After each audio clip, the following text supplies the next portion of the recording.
नमस्कार मंडळी, माझे नाव मनीष आहे. माझे वय 29 आहे, पण अजूनही माझे लग्न झाले नव्हते.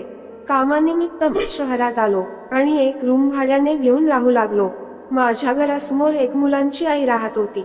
तिचे नाव करुणा होते. करुणा दिसायला सुंदर होती. मागच्या 1 वर्षापासून आमची ओळख होती. तिचा नवरा जास्त कामानिमित्त बाहेर राहत होता. आमची जुनी ओळख होती. हाय आणि हॅलोच्या पलीकडे कधी गेलोच नाही.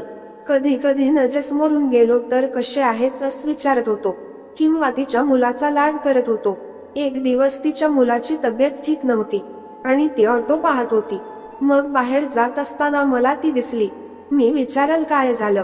ती म्हणाली बाळाची तब्येत खराब आहे. मग मी माझ्या गाडीवर बसवून तिला हॉस्पिटलमध्ये घेऊन गेलो. डॉक्टरनी सांगतील मुलाला ताप आहे, थोड्या दिवसात ठीक होईल. आता तिला घरी सोडलं आणि मी आपल्या कामाला जात होतो. पण करुणाने मला आवाज दिला आणि म्हणाली, दवाई आणली नाही, आणून देता का. मी दवाई आणायला गेलो आणि लगेच आलो. दाराची बेल न वाजवता डायरेक्ट घरी गेलो. करुणा चेंज करत होती. मला बघितलं आणि एकदम दुसऱ्या रूम मध्ये गेली. पण मला दिसलं होते आणि तिला पण सर्व माहीत झालं होत. मुलगा रडत होता. मी बोललो, वहिनी हा रडत आहे, अगोदर बघा. आणि मला दिसलं आहे म्हणून अगोदर याला बघा. ती यावर हसली पण काही बोलली नाही. रात्री मी तिच्याकडे गेलो आणि विचारलं, कशी आहे तब्येत मुलाची. ती म्हणाली, आता ठीक आहे. बर झालं तुम्ही होते तर, नाही तर यांना काहीच वेळ राहत नाही.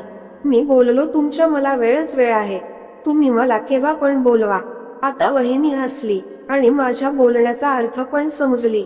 आता आमची जवळीकता वाढली. मी तिचे काही काम असेल तर करून देत होती. हळूहळू ती आपल्या गोष्टी मला शेअर करू लागली.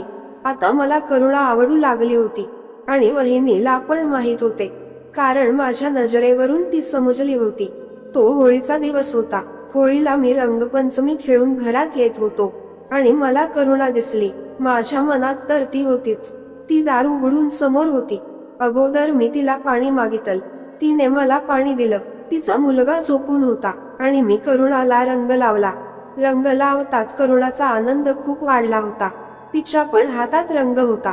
आता आम्ही दोघेच होतो आणि रंग लावता लावता माझे हात काहीतरी शोधू लागले आणि तिला पण माझ्यात काहीतरी शोधायचं होत. आम्ही दोघेही रंगात होतो आणि रंग आमच्यावर चढू लागला होता. आम्हाला रोखणार कोणीच नव्हतं. तो रंग आम्हाला आनंद देऊ लागला होता आणि तो आनंद आम्हाला भारावून टाकत होता. सर्व आम्हाला रंगच रंग दिसत होता आणि आम्ही दोघेही त्या रंगात मग्न झालो होतो. त्या रंगाची आग आमच्या मध्ये पसरली होती.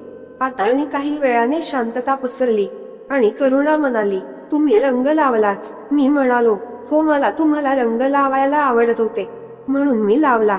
यावर ती म्हणाली, मला नेहमी तुमच्याकडून रंग लावून घ्यायला आवडेल आणि आता आम्ही नेहमी एकमेकांना वेळ मिळेल तेव्हा रंग लावू लागलो. गोष्ट आवडल्यास गोष्टीला लाईक आणि चॅनलला सबस्क्राईब करा.